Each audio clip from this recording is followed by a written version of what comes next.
اور غیروں کے طریقے کے اندر میں ناکامیابی کا یقین، یہ ہے رسالت، توحید اور رسالت۔ اور تیسری چیز ہے ربوبیت۔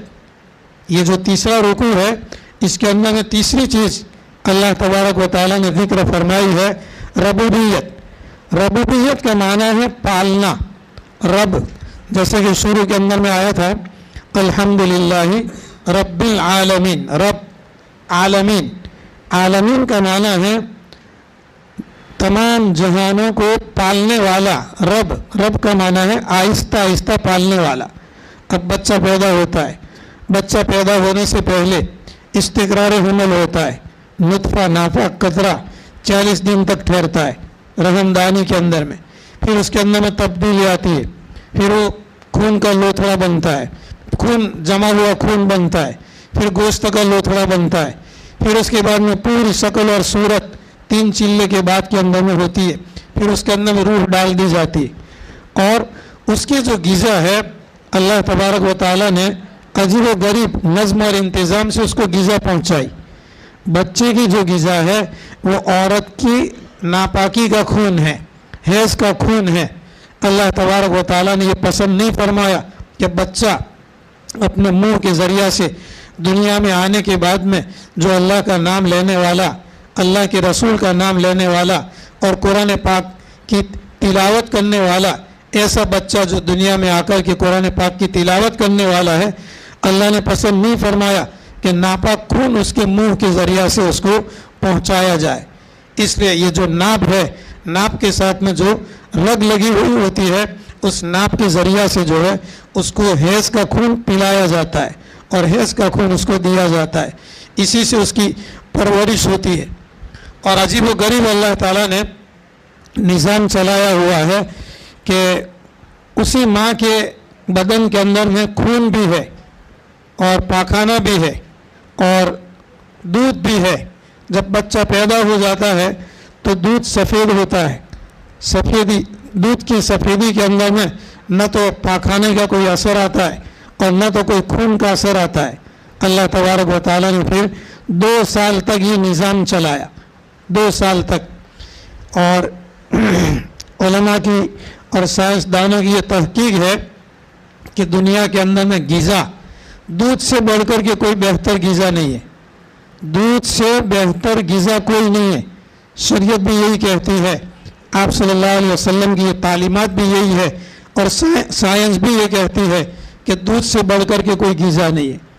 دعاؤں کے اندر میں دیکھیں کہ کوئی پینے کی چیز ہے تو ہم پینے کی چیز پیتے ہیں تو کہتے ہیں کہ اللہم بارک لنا فی وآتینا خیرا منہ۔ دودھ کے علاوہ جو پینے کی چیزیں ہیں، کھانے کی چیزیں ہیں، اس کے لیے آپ صلی اللہ علیہ وسلم نے یہ دعا مانگی، اللہم بارک لنا فی، اے اللہ اس کے اندر میں برکت عطا فرما، وآتینا خیرا منہ، اور اس سے بہتر عطا فرما۔ لیکن دودھ کی دعا کے اندر میں نبی کریم صلی اللہ علیہ وسلم نے فرمایا کہ اللہم بارک لنا فی وزدنا منہ، اللہم بارک لنا فی، اے اللہ اس کے اندر میں برکت عطا فرما، وزدنا منہ، اور یہ زیادہ عطا فرما۔ دوسری چیزوں کے لیے فرمایا وآتنا خیرا منہ، اس سے بہتر عطا فرما، اور دودھ کے لیے آپ صلی اللہ علیہ وسلم نے دعا مانگی کہ اس کو زیادہ عطا فرما۔ تو علماء کرام نے لکھا ہے، سائنسدانوں کی بھی یہ تحقیق ہے کہ دودھ سے بڑھ کر کے کوئی روزی اور غذا نہیں ہے۔ اب ایک پیدا ہونے والا بچہ، 1 دن کا 2 دن کا بچہ پیدا ہوا، اگر اس کو بریانی کھلاؤ، زردہ کھلاؤ، جوس پلاؤ، کہ نہیں میرا بچہ ہے، پہلی اولاد ہے، اس کو سموسے کھلاؤ، مر جائے گا۔ رب کا معنی ہے دھیرے دھیرے دھیرے دھیرے پیدا کرنا۔ اب نطفے سے لے کر کے بچے کی جو پیدائش ہوئی، پیدائش کے بعد میں 2 سال تک دودھ، اور والوالدات یرضعن اولادہن حولین کاملین لمن اراد ان یتم الرضاعہ، اسی سورہ بقرہ کے اندر میں رضاعت کے بھی مسائل ہیں، دودھ پلانے کے بھی مسائل ہیں۔ دودھ پلانے کی وجہ سے حرمت ثابت ہو جاتی ہے۔ کسی کے بچے کو اگر دودھ پلا دیا کسی دوسری عورت نے تو وہ دودھ پلانے والی عورت اس کی ماں بن جاتی ہے، اس کا شوہر اس کا باپ بن جاتا ہے، اس عورت کا لڑکا اس کا بھائی بن جاتا ہے۔